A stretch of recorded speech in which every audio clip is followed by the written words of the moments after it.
So when I was a kid, my brother and I shared a room, and we had bunk beds. Now, bunk beds are just a way for parents to convince their kids that sharing a room is fun.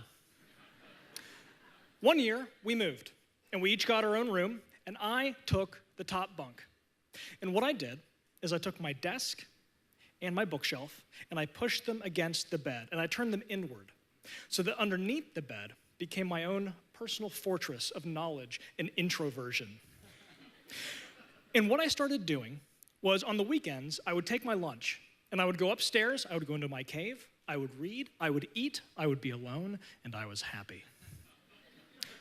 And then I realized, we can expand this franchise.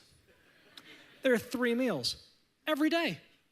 That's 2 more times I could be by myself. Parents were not on board with this plan. No, you cannot take your dinner into your room and eat alone. You need to eat with us because we are what? A family.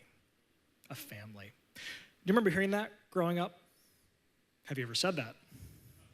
Did some of you say it this morning to your children to explain to them why they have to come to church with you? Not in Nashville. No, sir. In Nashville, children listen to their parents the first time. That's what I've heard. If you're a Christian, you're part of a family as well.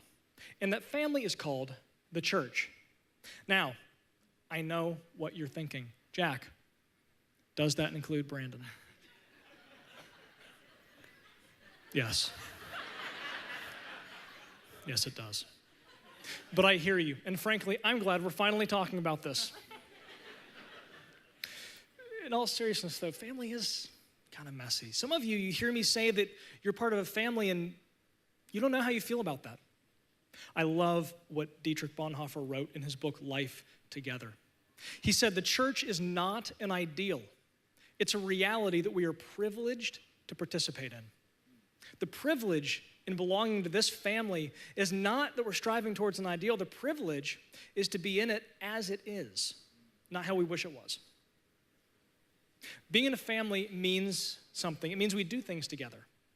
And in this family, the thing that we do together is worship. I worship because we are a family. Because we are a family. It's always been that way. From the beginning, God's people, Israel, worshiped together as one family, one body, one community before God. From the moment the church came onto the scene, worshiping together was a part of their daily rhythm. Look at Acts 2:42. It says they were continually doing these things, day in, day out. They were together as a family. The final picture, the ultimate image of worship in Revelation is of people from every nation, every tribe, every tongue, worshiping God together as one family. Jack, I like to get my journal and my Bible. I like to get out into nature, and I like to be alone with God, and that's my worship. And that's great. Do that. But the thing is, the purpose of worship is not for us to be alone with God.